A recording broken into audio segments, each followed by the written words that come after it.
Hey guys, it's Rush, and today we're going to be starting a new sort of series that I'd like to call How to Be a Unicum. So the whole goal of this series is going to be to help you guys learn tactics that you can employ to increase, whatever you want to increase in this game. So yeah, the first topic for today's video is going to be armor angling, so without further ado, let's get into it. So why should you be interested in armor angling? Well, it's really simple. The whole point of it is to increase the strength of your armor without increasing any weaknesses that you might have. So I'll give you an example. Right now, we're looking at E75. Let's pretend we're shooting at him with some sort of tier 9 medium tank. He's got 200 millimeters of armor at an angle like this. So we're going to be able to pen this with realistically anything above 205 millimeters of pen. So what can this guy do to increase his armor? It's really simple. All he has to do is he changes the angle that he's engaging the enemy. So we have to shoot at something like this, and all of a sudden you can see 235. If he angles a bit more, he can get 260 in some places. And if you increase it even more, you'd start to risk getting penned in the side. But this is basically the best he can do. He's not going to get penned by tier 9 or tier 10 mediums reliably at an angle like this. The other thing I want to talk about is side scraping, which means baiting the shots into your side and hiding your hull with some sort of wall. And we're also going to talk about hull downs. It doesn't really work in certain tanks. For example, the E75 has a very weak turret. However, if you get something like the T62A, like a Russian medium, with the whole point of it is to hide your hull and only show your turret, which, as you can see, is upwards of 600 millimeters in some places. So hopefully this video is going to be informative. Let's get started. Alrighty, so in this example, we have a bad shot YOLOing us. He's taken my username to heart. The reason he's doing it is because I'm on my sheriff account, so I'm worth 250 gold if he kills me. But what's going to happen is I'm just going to focus on showing my strongest armor towards the guy, and you're going to watch how it affects his play. So he YOLOs me, I go for the track. The heat, because I'm saying heat in this, it bounces. Trust me, I don't think heat is a good shell. I was just trying it out for lols. He's bouncing off my front, he's bouncing off my front. He manages to track me here. That doesn't do anything, thank God. And he bounces off my turret right here. But a 50-41 has YOLO'd me as well, and this guy has shot 4. So I'm going to start angling towards the 50-41 because the bad shot won't kill me anymore. Bad shot shoots the dirt. 50-41 actually managed to pen me, and you're just going to see me doing my very best to stay alive for this 50-41. I'm bouncing his shells as well, and I just want to show you like the angle that I'm trying to keep this thing at. The thing with the E5 though is its weak spots are on the side, so you don't want to angle them too harshly. You want to wiggle back and forth, and that's actually what I was doing. Managed to kill that E5, and now we're just going to finish off this bad shot who's going to be dead in a bit. Hopefully this example sort of showed, though, how you want to angle. It's not so much always angling, it's just making sure your strongest armor is pointed towards the enemy. Alrighty, so in this example, it isn't very long because I eventually get YOLO'd by 4 tanks, but what's going to happen is I'm just going to poke this corner, and this is the angle that I'm going to be at. So we're in an E75, and I'm going to be angling it fairly severely. Well, it's medium angle, and you're going to see basically all their tier 9 heavies are going to bounce off of us. So let's poke, that's the ST1 bouncing, I go for shots, and I see the T10 looking as well. You just watch this in ×2, but you see this angle, and they're just going to keep bouncing off my lower plate. We end up getting penned because you can see that 5100 decrease the angle by coming wider, but it's not that big of a deal. I just wanted to show you that if you can employ angling correctly, this was not the correct time to do it, if you can employ it correctly, you can bounce a ton of shells off your lower plate. Okay, so one thing I wanted to stress is that with an E100 or a mouse, any turret typically top tier German heavy, you really need to manage your turret because that's actually a weak spot too.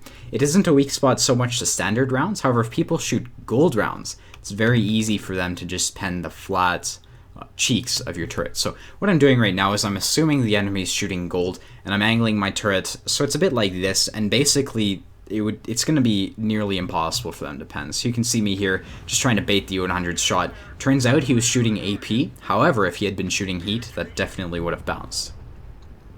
Okay, so I noticed the 2 Jagdpanzer U100s YOLOing me, and basically I'm going to have to try to survive this. I'm a 2-shot for them. So what I'm doing right here is I found this position to side scrape from, and you can see me doing it again. What I've done is I've covered up my lower plate with this wall here, and I'm angling my turret, and I'm side scraping. So he's going to try to take a shot, and it actually bounces. So that's actually a really good example of how you can angle your turret. Okay, so one thing I wanted to point out is how heat can totally destroy armor angling. So this is an example of a Jagdpanzer 100, and the replay is going to show him as shooting AP. However, I just watched, it's a glitch. I just watched the replay and he was shooting heat. And when I played the game, I specifically remember getting penned by 2 heat shells from this guy. So what's going to happen is I'm sitting right here, and I would say this is a perfectly angled U100 turret. And what he's going to do is he's just going to laugh heat through it. And this is one of the things you want to try. Oh, it worked. There you go. That's a heat shell penetration for those of you who wanted to know. But, you know, it was a perfectly angled turret, and he still managed to pen it with heat. So you need to be really careful about that. Try to, if you know the enemy's going to be shooting heat, you want to try to bait that heat shell into your space side armor. So we just managed to kill the JP, and now a wild 2 and 5B appears. So the 2 and 5B is YOLOing me, and as this happens, I'm going to want to stay as angled as I possibly can to him. You can see I'm angling my side armor, and that's because I feel that he's going to go for my side. If he started looking at my front, he's able to pen, he might be able to pen that angle, so I'd start angling that a bit more severely. But I see he's looking at my side, so I try to angle that as best as I can. And what I'm doing right now is I'm trying to face hug him. And the reason for that is I can use his hull to cover up my lower plate. And in this position, he obviously doesn't have a shot on my lower plate. So what he does is he keeps backing up, he's looking for a shot, and I believe he takes a shot at my angled turret here, and that bounces. Artie takes a shot, and the other Artie is going to shoot as well. Thankfully, they both miss. And we're just going to continue trying to face hug this guy for as long as possible. The 2 and 5B tracks me so he can get behind me. What you're going to see me do is something that is actually really smart. So I see him looking at my side, but I'm angling my side, and I'm also angling my back. So if he were to shoot at my back plate right now, it would bounce because it's at such a steep angle. If he shoots at my side, he might bounce as well, and I should have angled that a bit more, to be honest, but he shoots at my turret, so he bounces anyways. Put a shot into the 2 and 5B, he's now a one-shot, and then the AMX-30 comes and gets the kill. There's an E100 who's YOLOing me as well, and I'm just going to show you my angle towards him. I'm angling my turret and my hull on purpose against this guy, just so you know. Takes the shot, and it bounces, and we are going, well, I think the clicker manages to get the kill. As far as getting hull down goes, it's a really actually important and versatile tactic to use. What I'm going to do is I'm going to show you guys how to do it in medium tanks, but it also works in heavies incredibly effectively. So the whole idea of getting hull down is to only show the strongest part of your tank to the enemy. That's always going to be the turret of the tank. Well, in most tanks it's going to be the turret, except E100s and Mouses. But in every other tank in the game, you want to show your turret. You want to avoid showing your hull, if that makes sense. So the whole goal is to find some sort of cover. It can be anything from an ammo-racked tank's turret to the hull of a turret of a tank, or a mound, or anything really, and just use that to cover your hull. There are a couple things you need to know before doing it, though. The main thing is going to be gun depression. So how much gun depression does your tank have? 62A only has -5 degrees of gun depression, so maybe it can depress to about here. And that's going to be it's going to influence your positioning. So just before you go into some sort of hull down position, try to understand the limitations of your tank. So once you've figured out what the limitations of your tank are, you need to find yourself some cover. And honestly, it can be anything on the map, anywhere, as long as you're able to work around your tank. So in this situation, it really looks like I'm in the open, but really it's the STB1 who's in the open. What you can see I've done is I've come up wide here, because this tank doesn't have the gun depression to play the ridges over here. I've come up wide, and we're on really flat ground, so we don't have to worry about our gun depression. And we're also putting this ridge in between myself and the STB. So what I'm going to do is I'm going to use it to cover up my hull. So you can see we can just put shots in this STB1 for days, and he's just going to be trying to hit my turret. He's going to miss it because he has to aim for my commander's hatch, and there's nothing he can do. His best bet right now is just to fall back and completely run away.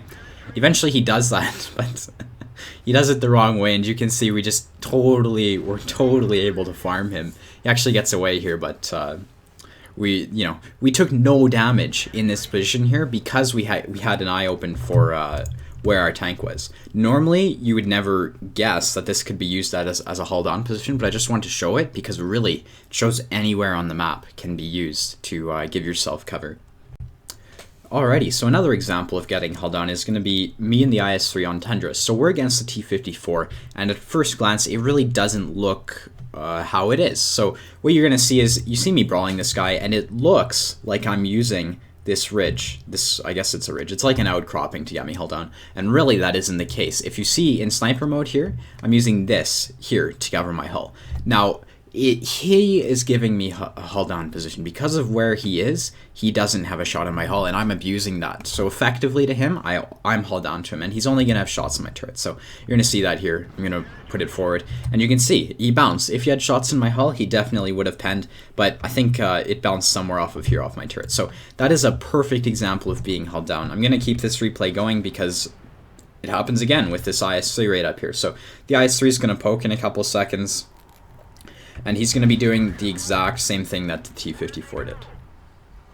Boom. So, same exact thing, he's in the exact same position, he used the position the exact same way, and because of this ridge right here, he wasn't able to actually get a shot on my hull. I just want to show that you don't need to be directly in front of the cover to hide your hull with it, and so it's a pretty good example right there.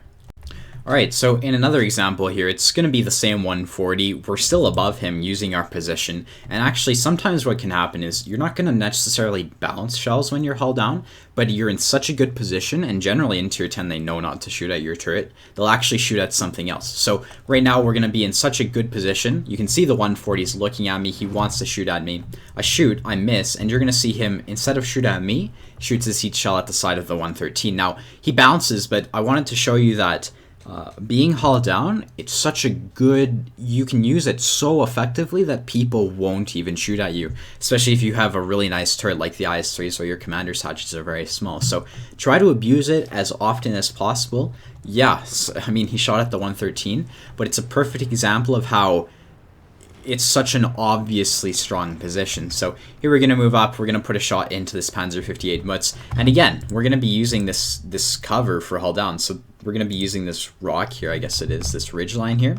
You can see the Mutz bounced off us. We get a shot into him, we low roll for 370, but these are just all perfect examples of how you use hull down positions. You use them as often as you can because the turret's the strongest part of your tank, and you can get really good results. So the whole theory behind side scraping is actually, it's pretty basic. What you're going to do is you're going to show the side armor of a tank at a very extreme angle and try to bait the shot from the enemy into that side. And it's a bit counterintuitive, but what can actually happen is this, let's pretend we're in an IS-3 and we're against a Tiger 2. A Tiger 2 shooting at this won't pen, but at a glance it looks like it might actually go through because it's the side of a tank, right? So the whole idea is to show the side of your tank at such an extreme angle that it's impossible for the enemy to pen. And then basically once they shoot, you take advantage of the reload and you put a shot into them for free. Alrighty, so the way a lot of people teach side scraping is they're sort of, the way they imply it is that you can just find a rock and statically side scrape off of that for the whole game. And that's incorrect. What you want to do when you're side scraping is you want to find an aggressive position, sort of like this one, and play it defensively but offensively at the same time. So what you can see me doing here is I'm hugging this rock, I'm using it to cover the front of my tank, and I'm just showing my side armor here. What's happening is I'm using it to just look for openings safely, and this Mutz is just going to YOLO in front of me, and we're going to be able to get a really safe kill. So that was easy. What's going to happen next is the IS-6 is going to YOLO me, and I'm going to continue, well, he's not going to YOLO me, he's going to YOLO, and I'm going to continue to side scrape here. You're going to see he's going to bounce off my side. We put one into him, he bounces off of us, and this is sort of the practical term, this is the practical sense of side scraping. I'm going to keep side scraping, but it's basically over here. What happens next is I'm just going to push up and push into them. I'm not static when I side scrape, and that's really important to emphasize. You want to use it as a tool to get more damage, not to just live longer. If you can use your side armor to create openings, sort of like I did on the Mutz or the IS-6, then you're doing a really good job. In this example, we're in an Object 140 and there's a Skoda who's heat spamming us right in front of us. So what's going to happen is I'm going to notice he's going to shoot heat, and I'm going to back off immediately, and then I'm going to bait the rest of his shots with my tracks. The way tracks are designed is they count as spaced armor, and spaced armor is very good at absorbing heat shells. So we can watch. Take a hit from the Skoda's heat round. I say, okay, I can side scrape this, and you're going to see me just bait the shots into my track. You can see he bounces one, and he bounces a second, and we actually manage to get another shot into him. So that's a perfect example of how you can use side scraping to your advantage. In the end, we only end up taking one penetrating hit, and you can see in our front right there.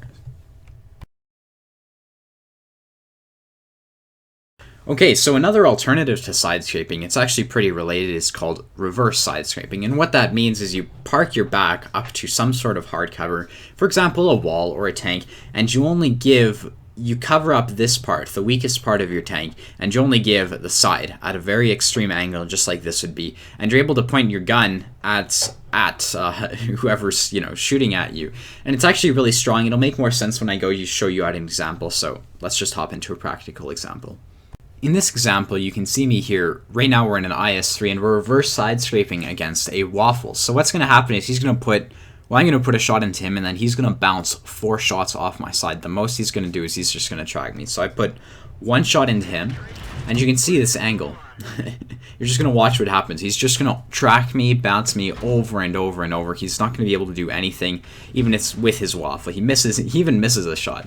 So what I'm doing right now is I'm moving my turret. I'm making it hard for him to hit me, and I've only taken track damage from a guy who can kill me twice with his full clip. So this is a perfect example of how you want to reverse side scrape. An angle like this should do you pretty decently, especially against... well, I mean, obviously it worked against the tier 10 TD, but against most tier 10 heavies and mediums, this is a perfect angle. Here's another example of me reverse side scraping versus a low, and you can see just how effective this is. We're going to watch it in ×2 speed, because it's... yeah, it's pretty long. So you can see I'm just keeping this angle here, and I'm going to be able to bait this puppy's shots for ages.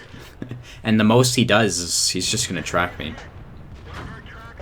He just keeps bouncing off my side. So the way you want to do this is you want to show the spaced armor of the side of your tank and use that to the best effect possible.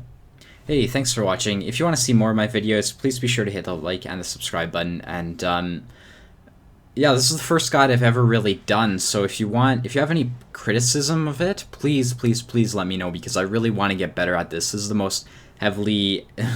I know it was pretty shit editing, but basically this video took me 10 hours in total to record and edit together. So hopefully it was worth the time. Hopefully you guys learned something, and yeah, hopefully you enjoy this new series. See you guys later. Bye-bye.